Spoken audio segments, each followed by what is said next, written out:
Miss Liz, tea time, yeah. Making a difference, one cup at a time. Tea time. Yeah, Miss Liz, tea time, yeah. Making a difference, one cup at a time. Tea time. So be sure to grab your tea, grab a seat, and tune in to Miss Liz. Tea time. Making a difference, one cup at a time. Tea time, yeah. Tea time.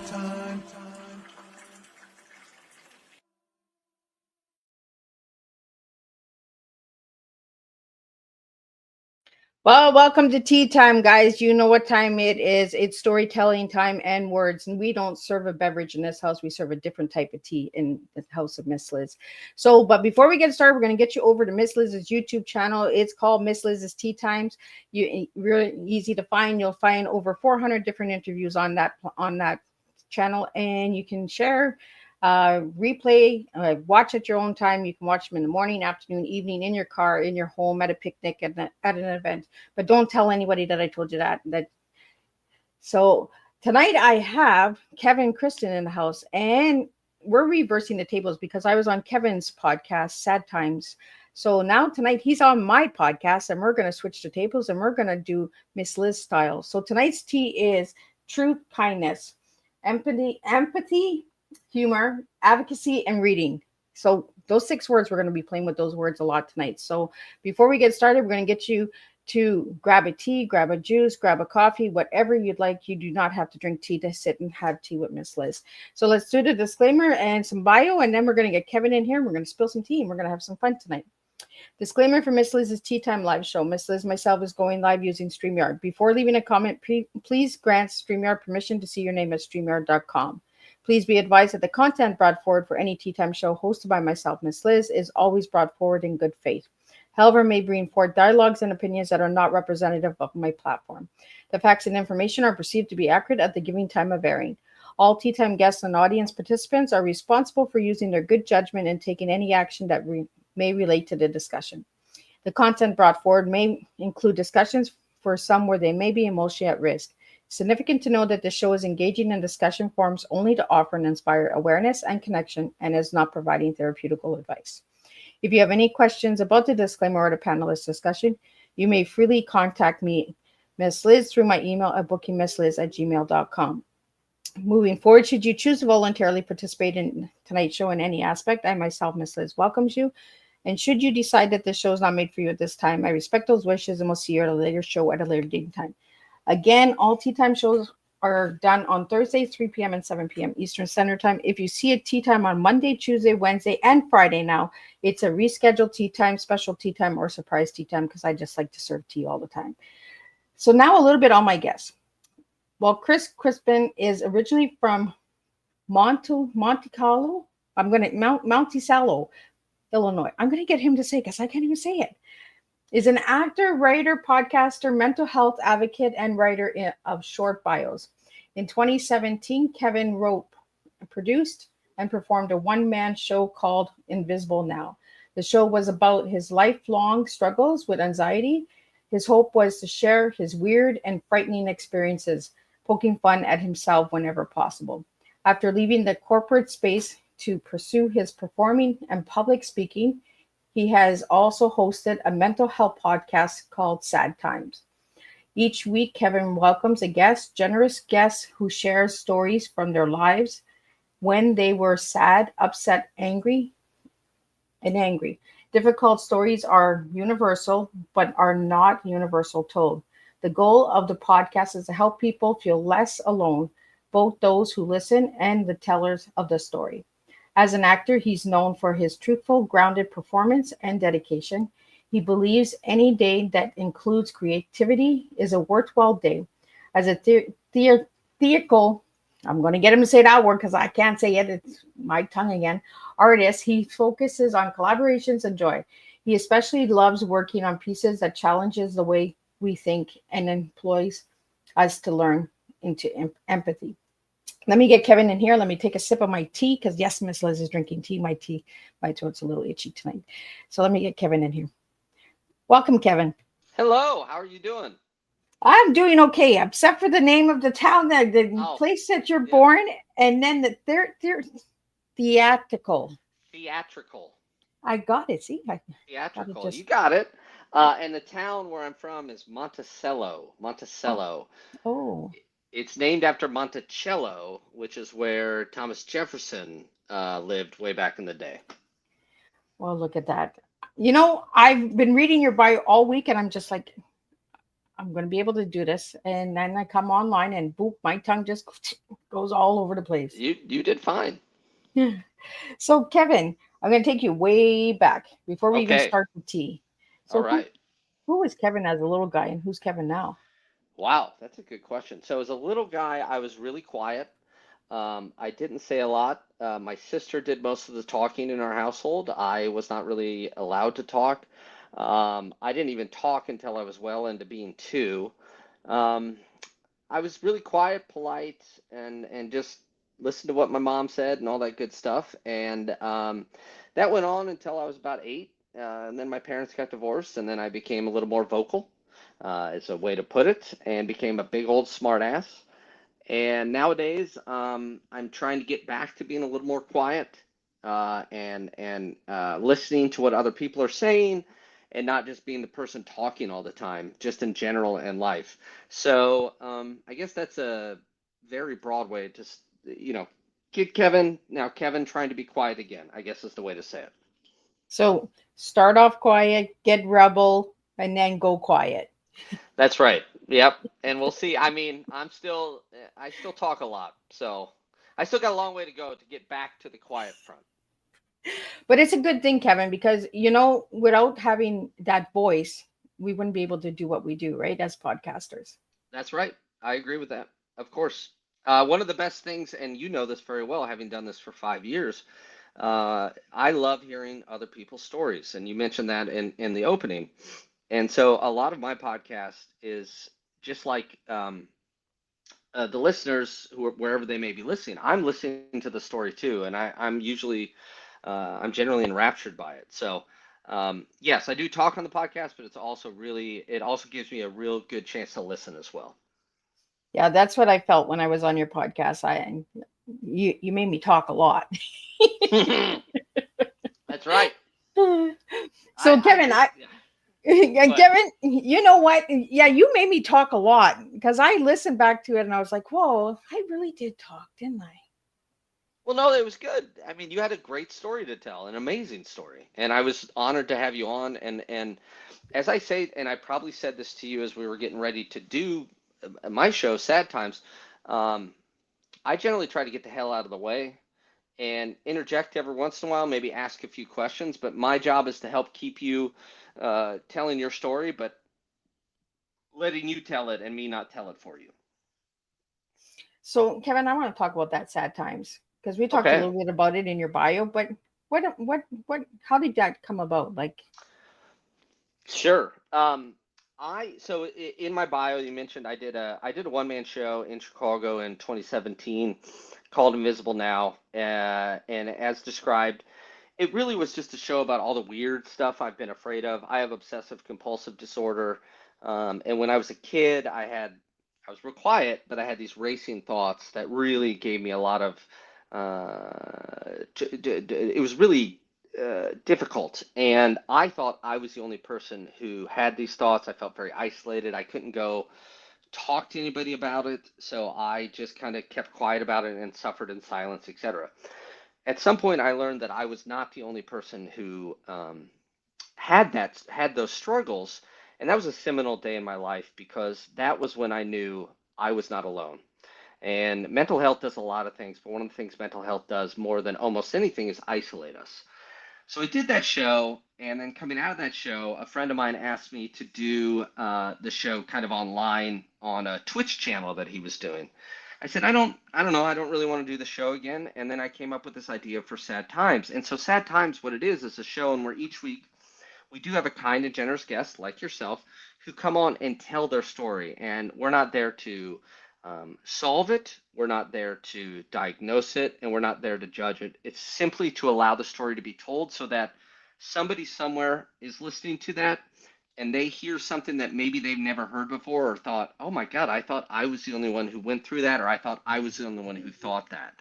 So, Sad Times is really a storytelling podcast. And as I say in my bio, we believe difficult stories are universal, but they're not universally told. We all have difficult stories, but we don't always talk about them. And I believe if we all talked a little bit more about those things, and then we'll build what I call the big empathy muscle, I think we'll all feel a little less alone. I like that big empathy muscle. Yeah. And I found something when I did my deep search on you there, Okay. and and it and you have let's not try to fix it. Let's talk about it. Yeah, that's right. Because there's so many fixers, right? You say what you live with, and then they're like, well, let me fix you, or let me give you this supplement, or let's put you on this diet, or there's so many fixers out there, but there's nobody actually listening. Yeah, and a lot of storytelling is catharsis. Excuse me, is catharsis, and catharsis can be interrupted if you try to solve it right away. Pardon me. And I'll be honest with you, Miss Liz. In my real life, I try to fix things when maybe I should just let them be a little bit, and so I try to put that part forward in the podcast to say I'm not here to fix it. I'm here to just hear it and sneeze, apparently. It's the humor of the tea time. That's right. It is. And that's something else, the humor. We got to bring humor in, right? When it's Always. so heavy, we got to lighten it up with a little bit of joke. Always. I mean, for example, I'm in Monticello right now, actually. I live in Chicago, but I'm in Monticello. It's the Thanksgiving holiday here in the States. And last night I'm here at my sister's, and my nephew, we put on my favorite movie of all time, which is Airplane. He had never Oh, seen it, and he laughed his ass off last night, and it was great. And I bring Airplane up because that movie makes more sense to me than most things I really see or in real life. I mean, it's just so funny, it's absurd, it's subversive. It's just and in humor, I always say that kindness is the only thing that I understand to make sense 100% of the time, but humor is almost 100%.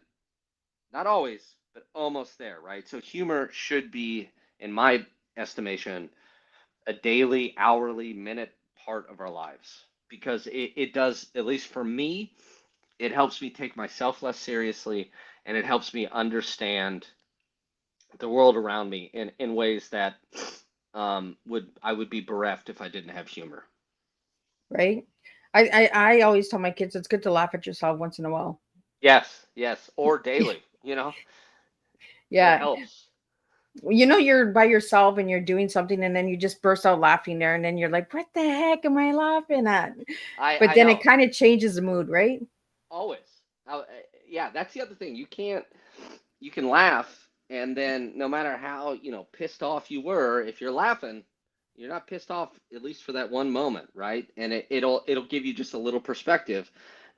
Whereas if you weren't laughing at something or finding something humorous, you might not have access to that little piece of perspective. Yeah. I think we need more humor in the world. Like I agree. like you said, an hour a day. Come on, if watch a comedy or something for an hour. Some. I like to find these little clips online where like there's a little duck running across the room or something, and it's just the way he waddles. It gives me a chuckle, and I'm just like, well, I'm going to share this because I think somebody else needs a chuckle, right? That's right. Right. Yeah, just silly things where people will be like, where the heck is she going with this? Like, but I just like to throw those in once in a while. So have you Yeah. ever done that, Kevin? Like put something online and you're just like have a good laugh, guys. Um, I wish that I have more than I have. As far as memes or short videos, I never know where to find those. As far as I guess I'll say, as far as social media goes, years ago, I learned that I did not like to scroll. I would scroll, say, Facebook, and I would just find myself getting sadder and sadder, and I couldn't put a finger on why it was. And so now when I go on social media, to promote my show or to support other people, I don't scroll down, right? So I'm not, I enjoy when people send me a meme, but I'm often not finding memes to send to other people. Oh, so we got to send them to Kevin. Yeah, send them to me. I could use them. So Also, Kevin, Kevin, let's talk about your tea. I okay. want to talk about the T first, and then we're going to go to the E and the A because I like the T that you gave me. Your T you gave me was truth and kindness. Mm, So tell yeah. me about those words. I'll start with kindness. Kindness is my favorite thing in the world. I try every day to be kind. I do not always succeed, unfortunately, but I am human. I believe small little bits of kindness to people that you've known your whole life or people you met 4 seconds before can really change somebody's day, week, month, year, life. I can think off the top of my head a number of times where somebody was kind to me when they did not have to be. They didn't even know me, and it just changed my day. Life is hard enough as it is, and I believe that kindness is imperative to help us all get through this. Truth, I mean, truth is the ideal, right? We all want to be true to ourselves. We want to be true with everyone in our lives, and I think that if you can be true to yourself, be true to yourself, then you're going to be a better version of yourself with everybody else. So just being honest with yourself and being honest with others and not uh, lying about, well, anything really, but not running away from what the truth of the matter is. There's a quote by David Foster Wallace, which is, "The truth will set you free, but not until it's done with you." And that's true. But the truth will set you free. So I guess that's where those two come into play for me. I like the T, and I like when you guys switch it up because then it makes me dig a little deeper, right, into the Yeah, T of you. yeah. And being true to yourself is hard. It's hard Mm. work, Mm-hmm. Mm-hmm. especially Every when you day. live with mental illness, right? Yep. And you're not understanding the illness or the diagnosis that was given to you. Yeah. So when you were diagnosed, Kevin, did you understand what it So meant? I did when I was diagnosed with OCD. I was in my late 20s, but I had been suspecting that I had it or maybe some other form of by another name. So when I was told that I had OCD, I was like, yeah, that makes sense. I've always inhibited these things. Um, However, I think one thing that's important to note about OCD is it's not just maybe the popular media perception of it is, oh, I've got everything in perfect order and I wash my hands 700 times a day or whatever it may be.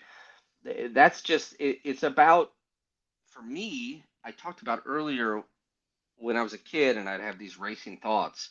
I would ruminate and I would obsess these thoughts over and over and over again as if these thinking about it was going to solve whatever problem I had. Well, that obsessive thinking leads to compulsive behaviors. I have like I count my steps. I have to touch doors certain ways. Just dumb things that have been so ingrained in me for so long that if I don't do them, I feel that anxiety. And that's why the compulsions are not great for you because, yes, they tamp down that feeling of anxiety in the moment, but that anxiety is not going away. You're just pushing off the inevitable, right? Yeah. So, We have a question here for you, Kevin. sure. Living with OCD, how do you feel the movies portray that? That's a wonderful question. I will say that when I was in high school, a movie called As Good as It Gets came out. It had Jack Nicholson, Helen Hunt. Jack Nicholson plays somebody with severe OCD, and well, I did That not. was a good movie. Oh, isn't it a great movie? Well, I did not share a lot of his compulsions. I saw that movie. I was 15 years old, and I saw that movie, and I cried after it because I felt a little less alone. I guess I was like, I get where he's coming from. I know there's a show called Monk, which I've never really actually watched, which is about a detective played by Tony Shalhoub who has obsessive compulsive disorder. Um, so the little I've seen, I think they do a good job. I think the joke I always like to make, this isn't really to the question, but people are always like, "Oh, I'm so OCD about my dishes," or "I'm so OCD about this." I always like to say, "Well, I'm not OCD about folders. I'm OCD about life, like all of Yeah. it." So I think as long as in the presentation of somebody with OCD, it's still like any other story, presents a complete character, and this is just one part of it. I think that's the most important thing. I think that's the biggest struggle, right, with mental illness is we talk about it, we speak about it, we share our stories, but we don't understand the diagnosis, right? And Yeah. then movies come along, and then they make these movies, and they portray us to be evil. Like I live with DID, and you watch the movie. I couldn't even watch the movie because it was making me look like I'm a monster, and I'm just like, that's not who I am. Yeah. So a lot of movies are portrayed to the extreme. Yeah, that's true. Or they want to focus on just the negative parts, or the juicy, salacious parts of it, right? Yeah. When, to your point, I mean, living with mental illness is living with mental illness. It's not that fancy. It's pretty damn in the trenches, as it were.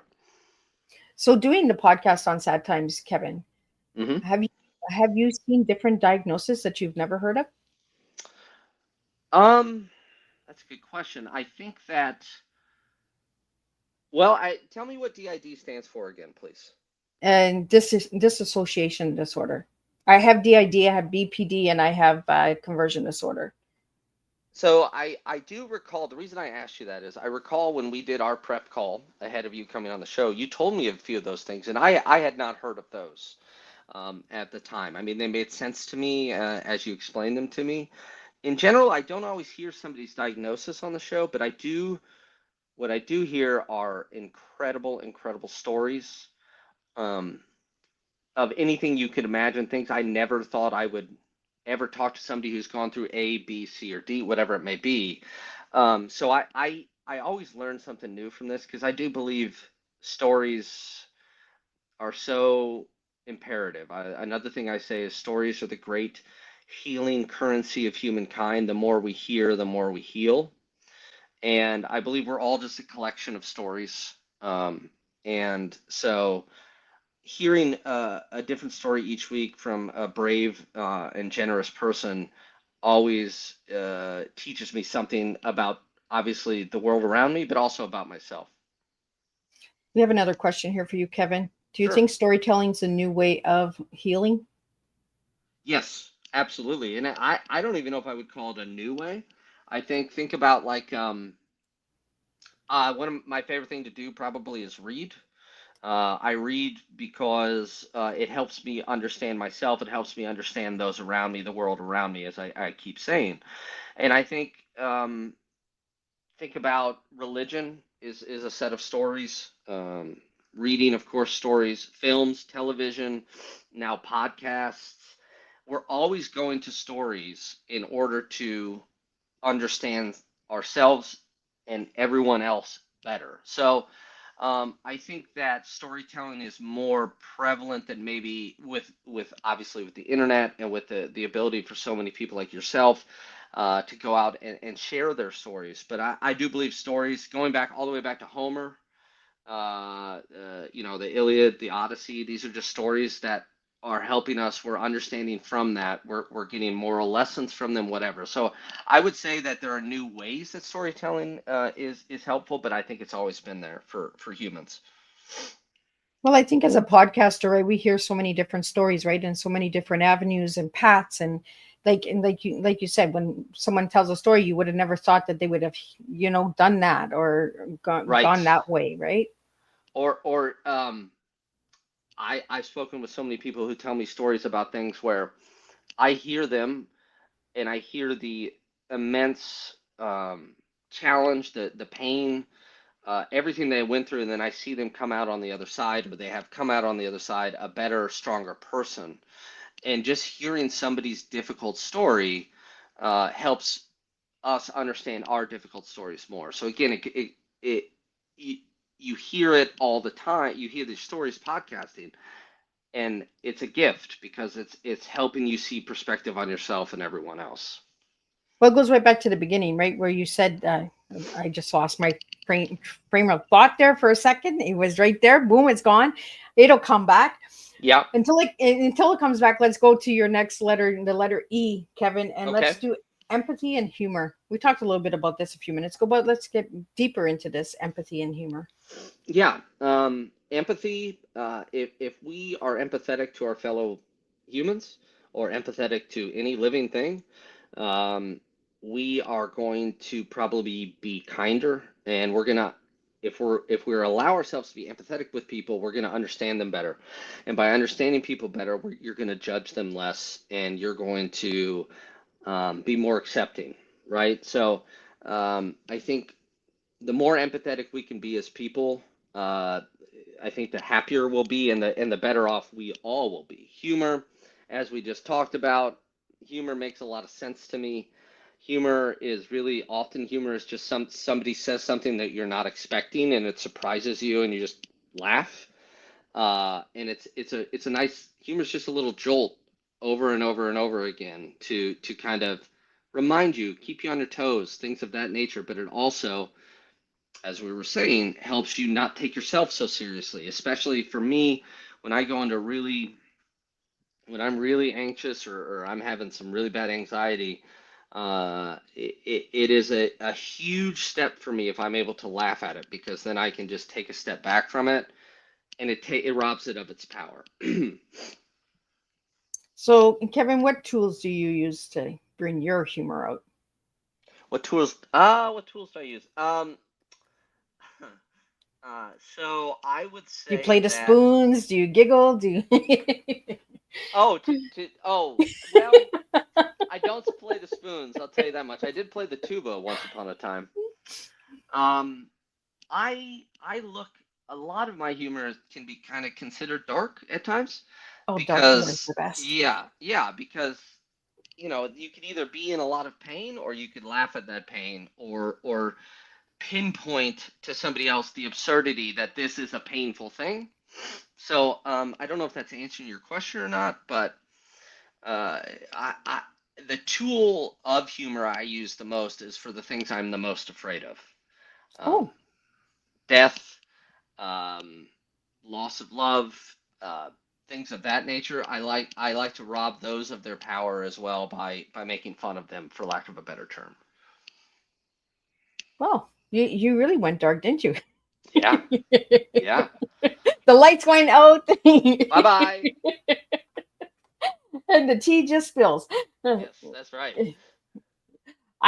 For the life of me, I cannot remember what I wanted to ask you. It just went whoop, over the head, and I guess it'll come back maybe at the end of the show. I'm not sure, but let's get into your A, Kevin, and your A is advocacy and reading. Yeah. So advocacy.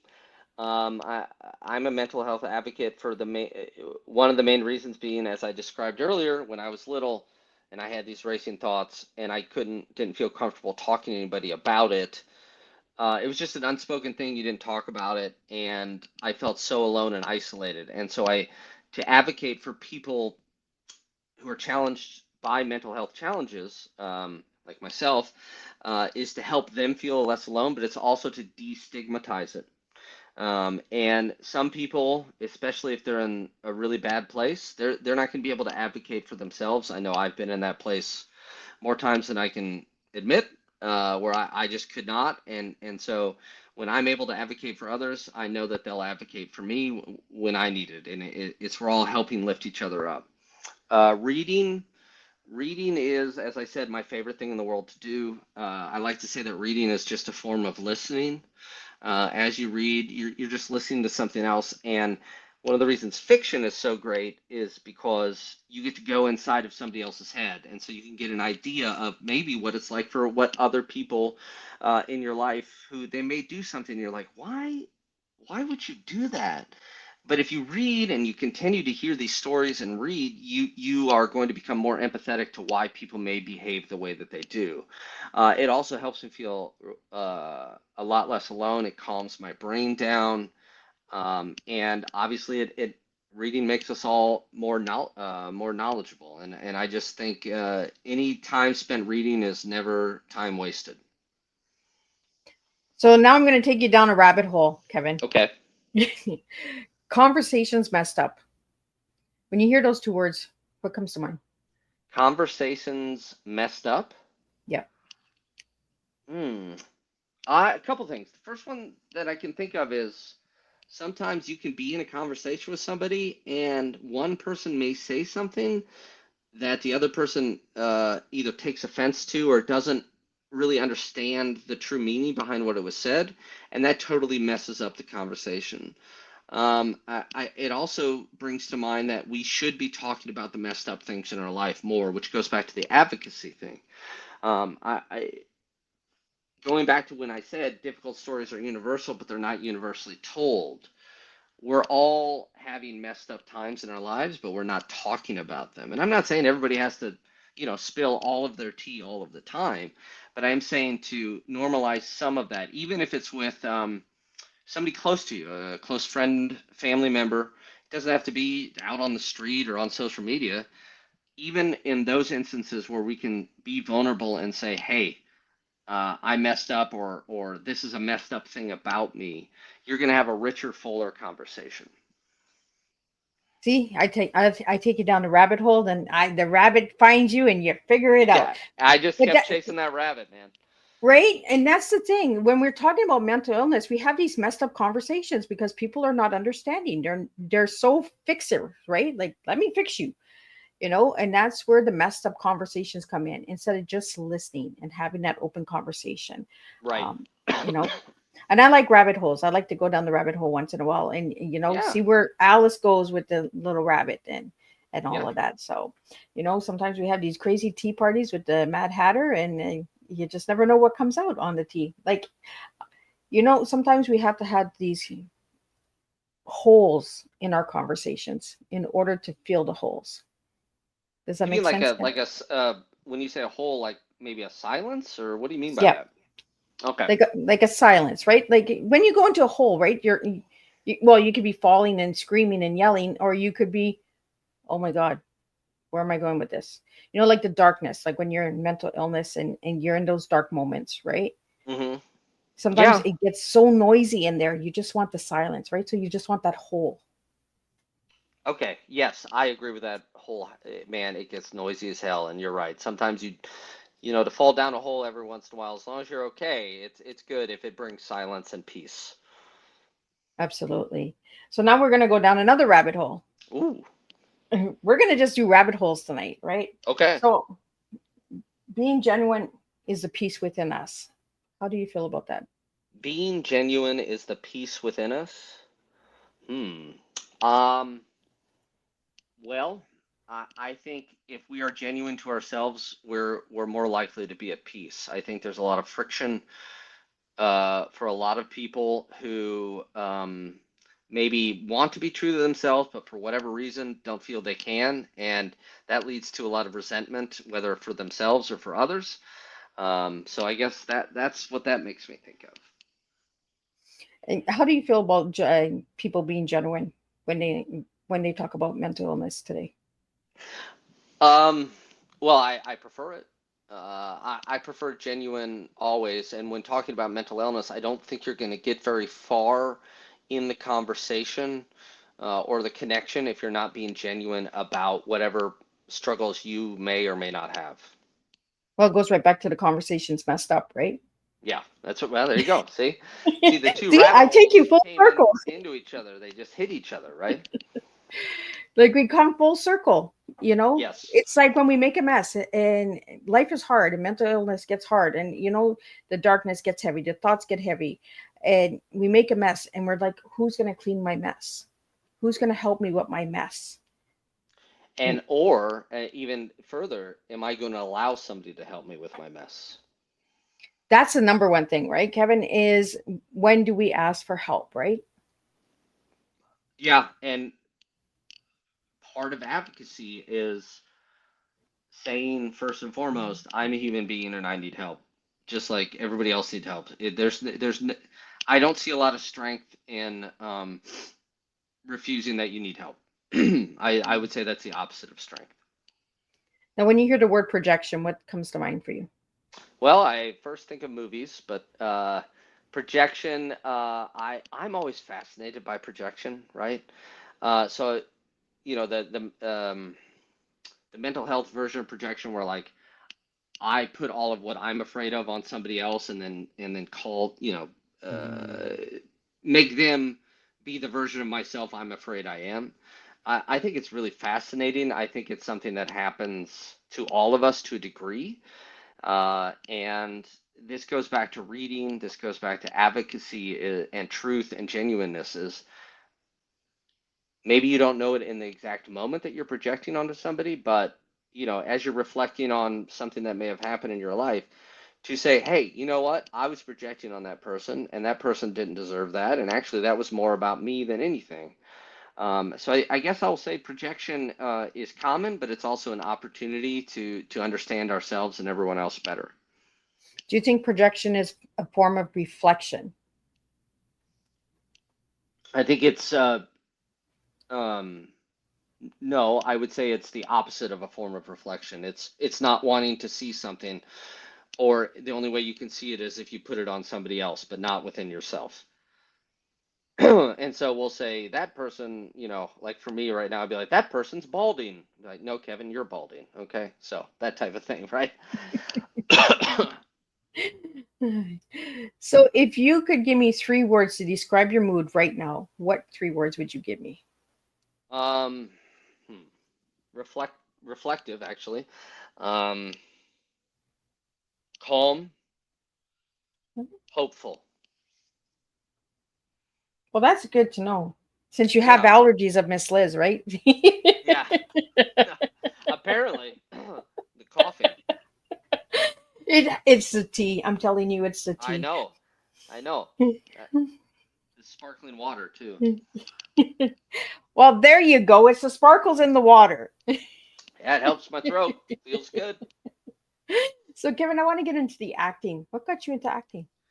I like to be looked at. I guess is the good. When I was like 3 years old, I would do impressions. I mean, they weren't any good, but my everybody humored me. And then when I was 4, I was in my first show. I was in a show at church, and then from first grade on, I was in shows. I always enjoyed it. And I realized this past summer when I was doing some shows that one of the few places on earth where I'm not anxious is when I'm on stage. I feel pretty comfortable up there. I don't know if I can articulate why. I feel safe and comfortable up there. And I know that for a lot of, maybe not a lot, but for some people, they're like, are you crazy? I can't be in front of people, which I totally get. I just don't have that particular fear. So I've always enjoyed performing in front of people, and some of the best people I've ever met, I've met doing theater, doing shows. It's a great bonding experience, and it's just another form of storytelling, the one that I feel I can do relatively well. So, you said you've done a couple of theater shows. So, is there Hmm. anything that anybody would know? No, well, unless they were like I used to tour nationally here in the States doing non-union theater. Um, I've done some Shakespeare, done a bunch of musicals, done a lot of children's theater, and then I've done, main stage stuff in a number of places throughout the country, the U.S. that is. And so no, probably not. I'm in some like really. I don't know why anybody would have seen them. Like I'm in one feature-length film, but it's not. It's called Heaven is Hell. I just play a small role. I play David from the Bible, and I get to kill a bunch of zombies with my slingshot. So that Oh, was fun. Yeah.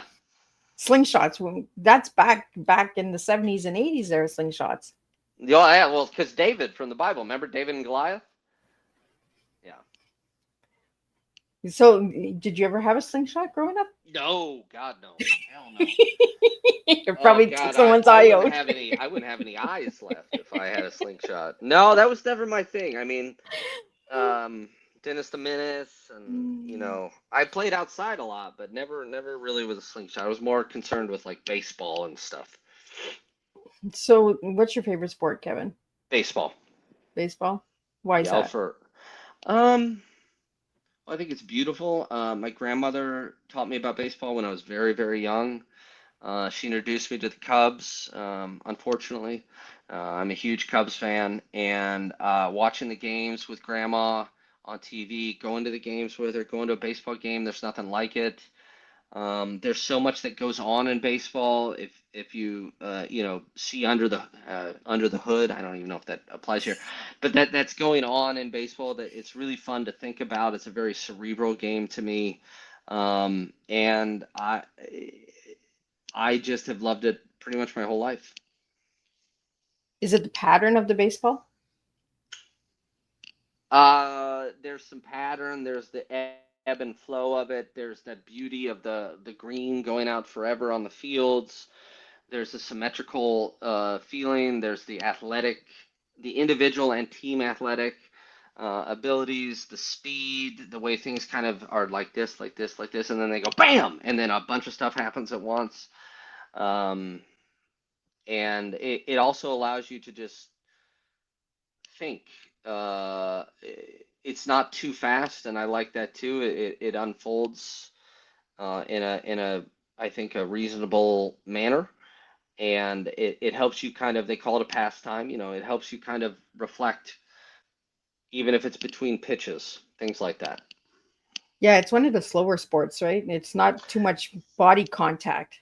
Not a lot of body contact, but I will say this. They did a time study some number of years ago, not too long ago, where between U.S. football, professional football, and baseball, and actually there's more downtime in football games than there are in baseball games. It's just that in baseball games, people aren't just slamming into each other all the time, right? Yeah, it's one of the softer ones. Yeah, exactly. I like it because 3 strikes you're out. That's how I run my life. Yeah, and 3 strikes yes, you're out. that's true. And I know there's a pitch clock now, but think about it this way: it's the only sport where the defense has the ball, and it doesn't have a time. There's no, like, oh, fourth quarter, almost not in baseball. It's 3 outs. And so you have a limited number of outs, but you have as much time as you need to make those outs. I love that. I think there's something kind of profound about that. I think it's it's not like a time limit, right? Like No, no, no, yeah, when you no play time limit. hockey, then it's like, okay, Right. we're There's we're three playing three quarters of rounds and 20 minutes. Yeah. With baseball, it's outs. It's 27 outs. 9 innings, 27 outs, and if it takes 10 hours to get through those 27 outs, it takes 10 hours. Uh, it, it's about not making outs is the whole goal of baseball. Is don't make outs if you're on offense. I'm gonna take you down a rabbit hole again. Something just Hmm. clicked in my head, right? And just out of the blue. We're Okay. talking about baseball. Yeah. Okay. Now we're talking about mental illness. We're Yeah. talking about podcasting. We're talking about conversation. Could you make a team for mental illness on the baseball field? Could I make a team for mental illness on the baseball field? How do you mean? Like a team that is out there, like Like you're representing people with mental illness? yeah. Oh, absolutely, for sure. We call it the obsessive compulsives or something, something like that. Anything, yeah. If you're able to bring a team around something like mental health and build it around that, again, that just brings more a spotlight on the very important issue. So yeah, I could see a team that would go out and be like, "Hey, we're going to see this game, and the message we should take away is, hey, it's a fun game, and we want to win." But also, they're reminding us that mental illness is something that a lot of people deal with, and it's something that is should not be stigmatized or looked down upon. Well, it's kind of like that cartoon movie that came out, Inside Out, I think it's called, Yep. with all the different emotions, right? I've never seen that, but yes, I know what you're talking I've about. seen the first one, but I haven't seen the second one. Okay. Everybody tells me if I see the second one, I'm gonna cry. So Oh. just like, okay, I don't want to watch the second one, but I'm Okay. sure my Fair. granddaughter will make me watch it. But if we looked at sports and we looked at mental illness and building teams and understanding, because we all got to work together, right? When we're playing a game, we all got to Yep. come together and understand that the end goal is somebody's got to win. True. but then there's sportsmanship, and we're all there together. To be a winner, you have to have a loser, right? And so there's a balance in that, just like there should be, or we all strive to, I think, have some sort of balance in our lives, whatever way you want to, however you want to define that balance for you. Now, if you had a bag, Kevin, I gave you a bag and Hmm. you're on the baseball field, what are you putting in your bag? Now, do I need, you mean like what am I putting on to make the baseball better, or Yep. oh, sunglasses so I can see the damn ball in the sun. Well, My sunglasses are cool. yeah, damn right. My glove, um, maybe maybe some batting gloves, to hold on to the bat, um, and a hat, baseball cap. And so Baseball yeah, cap. yeah, I think those will do. See, we all need a bag in life, right? We all got to look cool. We've got to put our bag on, Yeah, we you gotta, know? yeah, we have to have our tools, and no matter what situation we're in, there are tools that are applicable for that situation. And the reason I'm taking down these rabbit holes and these bags and these baseball and all of that, and I know the conversation is all messed up and everybody's like, where is Miss Liz going with this?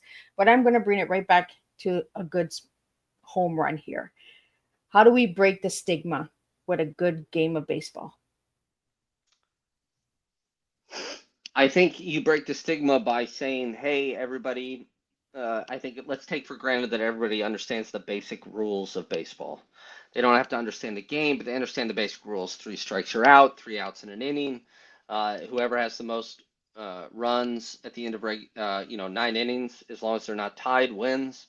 I think if you go and then you assume that everybody who comes there understands the rules of baseball, they come to watch it, then you can also take those instances and have lessons in them about here's some strategy for how to win the baseball game, and then here's some strategy for how to maybe overcome a difficult mental health crises, or things like that. And so, kind of speaking about the strategy of baseball, speaking about the rules of baseball, the way that that you would speak about the strategy of dealing with mental health, and whatever rules that you believe to be important for you and the way you like to live. See, it's those rabbit holes, right? We need to Hmm. understand the rules. We need to know that three strikes you're out, and I think that's the thing with mental illness is we don't understand the rules. We don't understand what we can and what we can't do with the illnesses that we live with because we're not understanding our diagnosis. We're being diagnosed, but we're not being told what we can put in our bag and what we can't put in our bag. Right, or we're being diagnosed and they're like, here's some pills and never talk about it again, which pills are a supplement. They're not the only thing, right? I take medication, but it would not be as um, beneficial for me if I had not done the years and years of therapy that I've done, right? So let's talk about that, Kevin. Since we talk about mental illness, how do you feel about how society looks at mental illness with medication and stuff like that? There's still stigma. And I say, you hear that phrase, oh, we're having a conversation on mental health, but are we? Because I still don't think we really are. I think we play at lip service. I think we say, hey, look at us, pat on the back.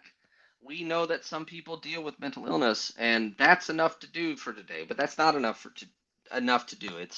It's to encourage people to tell their stories. It's to um, uh, uh, not judge people again for having those stories and being empathetic to those stories, because we need those people to be empathetic and accepting of us when we're having our downtime. So there is, I still don't think we're really having a conversation about mental health. I think things like the show that you do, my show, obviously many other things, are trying to put it up on a higher platform, trying to normalize it, trying to allow it to be part of the everyday discourse. But I think still there's a long way to go in regards to actually having something where we would talk about it like we talk about the weather, or whatever. I mean, I hate small talk, so maybe not the weather, but you know what I mean? Anything that Yeah. we would consider a normal talking point, I still don't think mental health is in that realm yet. It's not at that base yet. Yes, right. And that's how I feel too, is I feel like we can talk about it a little bit, but don't over talk about it. Don't overshare about it. You know, Oh yeah, because then they're like, oh, hey, I don't need I didn't that. open that can of worms, right? Yeah, I was just being polite and saying, how are you? I didn't actually want you to answer me, you know? Yeah. Well, that's the Because thing, right? then I might have to look at something in myself. Sorry, go ahead. No, Kevin, and it's like if people say, "How are you?" and you say, "Oh, I'm okay," but you're not okay. Why are we so scared to say, "I'm not okay"? I think because we know people who ask that question don't really want the answer.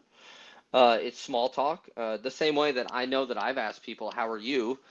I didn't want the answer. I was just making conversation, I'm sad to say, but I've done it like we've all done it. So I think it's a societal contract we have that I'm going to say, "How are you?" and I'm going to say, "Okay," and then we're going to go about our day. You Right? know? Oh, you're Yeah. okay. Oh, I don't need to know anymore. And then Yeah, if you that's good. start to spill, they're like, "No, no, no, no, no, No, no! no, no, I stop. gotta go. I gotta do the groceries. I gotta pick up the kids." Like, oh, okay. Right. That's how I feel when when we start talking about mental illness and somebody says like, "How are you?" and I'm just like, "I'm holding on." Oh, well, I'm holding. Okay, so we're not really gonna have this conversation. So I feel like you, Kevin. Like we feel like, they really don't want to know. So why are they Yeah. really asking, right? I think because it's the polite thing to do, and it's a form of conversation. Um, and this goes back to truth. This goes back to genuineness. You say holding on. I say hanging. I always say I'm hanging in. I'm I hanging in. always say I'm holding on. If I'm saying I'm holding on, you better start asking if I'm really okay. Or if I say I'm okay or I'm fine, then I'm really not fine. I'm telling you guys straight out. And I'll even say it. When you hear me say those things, I'm not good, you know? But Yeah. that doesn't mean that I want to fix her up, or I don't want you to tell me to take these supplements or to take this course or to go to therapy. Like I already know that I'm messed up. I don't need you to tell me all that stuff, right? Yeah. Maybe just sit with me and just accept it. Just be Right? like, I'm sorry that you're feeling that way. Yeah, just have that conversation. Right. So how do we get the conversation started, Kevin? Besides spilling tea and going rabbit holes and baseball. I think it's well, you could do it like all in where you just jump right in, but I think it really is shows like yours, shows like mine, as I said, all the other shows that are out there. It's about allowing people to tell their story one person at a time, one story at a time, so that each time that somebody tells that story, there's going to be new people who hear it. They will feel less alone, and then they may feel a little bit safer in telling, as I said, a friend or a family member. So I think it's about those of us who are able to be vulnerable at this time in our lives, to be vulnerable, to share our story, and to be there and hold space for people to share their stories as well. I think it's as simple as that, and the more that happens, the more normal it will become, and the more people will see it around them, which will make them feel it is more normal to do, and then they will feel more comfortable to be vulnerable. And then we will all, as I said, build the big empathy muscle, and we'll all feel a little less alone, and I think be more accepting of people, because the more stories you hear about people, the more you understand about people, the more accepting you are of them. Absolutely. Yeah. So, Kevin, I asked you to give me one word to describe yourself, and you gave me the word kind. Why'd you give me that word? I think that's my aspirational thing, but I try very, very hard to be kind. And as I said earlier, I certainly fail sometimes. Um, but the kindness that has been shown to me in my life um, have made my life so much better, have been some of the best gifts I've ever had. And so what's the thing that people say? It's free. It doesn't cost anything to be kind, because it doesn't. But it'll change somebody's day. And so I make that as my main goal in life is to try to be kind. with people I know and people I don't know, because is it Thoreau or Emerson? Thoreau said most men lead lives of quiet desperation, right? We're all going through something. And so just kindness to others helps them get through the day, the moment, the second, whatever it may be. And so I try to put kindness forward. So I think that's why I gave you that. And also, another thing I've learned recently is you got to be kind to yourself. I've never been very good at that part. I'm trying to get better at it, but kindness also is very, very important inwardly as well. Well, it comes back to self-awareness, right? Yeah, yeah. But also being self-aware, but not being too critical. Being like, yes, Yeah. I have this to work on or that to work on, but that's okay. And maybe tomorrow I'll be worse, or maybe tomorrow I'll do better, but I'm going to keep trying. So, Kevin, I asked you your favorite color. You gave me orange. You're the second person out of 5 years that's only given me orange. Really? Yeah, I'm just like, oh, I like it because orange is my favorite color. So, Oh, yeah, and I don't necessarily know why orange is my favorite color. Not because it's the new black. I just love the color orange. Maybe uh, red seems too obvious. Maybe orange pops out at me more than red does, I guess. But I guess I couldn't really articulate why I like orange so much. well, and it's a unique color, right? Like you said, most people will say red, black, white, Red or blue, blue, yeah, right? Orange, yeah, you never hear orange. Like I said, 5 years, you're the second one that gives me orange. And they're just like, yes, somebody that likes orange. yeah. I love orange, man. Yeah. So, do you like oranges? Well, here's the deal. So I don't care about food. This is I eat, of course, because my body demands it. But I'm real lazy about food. If I could just take a pill every morning and not worry about food, that'd be great. Which is all it is to say is, if I had a choice between an apple and an orange, I'm always going to choose the apple because I don't have to peel the apple. I'm that lazy. I don't want to peel an orange. Well, that's a good reason not to like an orange because you have to Yeah. peel it. I mean, I like oranges fine, but I don't want to peel them. And I like orange juice a lot. Mm. Well, this has been really an incredible conversation, us having that talk. So, if anybody would like to reach out to you, Kevin, or to be a guest on the podcast, and share that a little bit with the listeners tonight. Sure, of course. So you have the website there, sadtimespodcast.com. There's a form there in which people can fill out a form to come on, and I would reach out to them and talk to them. And then also they could email sadtimes, so SADTIMES at Gmail. And just for anybody who is wanting to come on, I will let you know that the number one rule of Sad Times is the guest chooses 100% about what we talk about. It's about the story that you want to tell. And we have a prep call for every single person who comes on so that we can build an outline that you, the guest, will then get to approve of and say, you know what? I told you all that stuff. I don't want this line in there or that line in there. And maybe let's add this. And then when I send it back to you and you're like, that looks good, we lock that outline into place so that when we record, because we've obviously had many people on talking about extremely difficult situations. Obviously, Miss Liz, you were one of those people, and I want people to feel as safe as possible to know that this is what they're comfortable sharing, and know that I'm not going to come out with some question about something that they're not prepared for.